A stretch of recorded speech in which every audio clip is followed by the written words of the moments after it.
Seeking knowledge is a lifelong duty. Islam honors knowledge and those who seek it.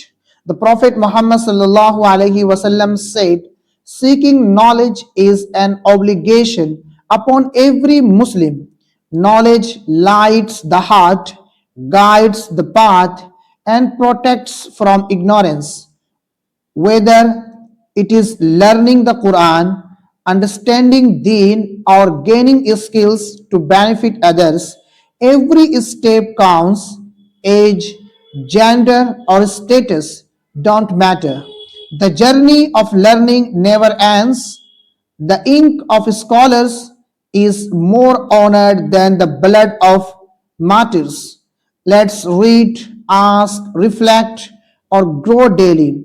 Seeking knowledge with sincerity is a path to Jannah and a shield against misguidance. Please don't forget to like, share, and subscribe my channel.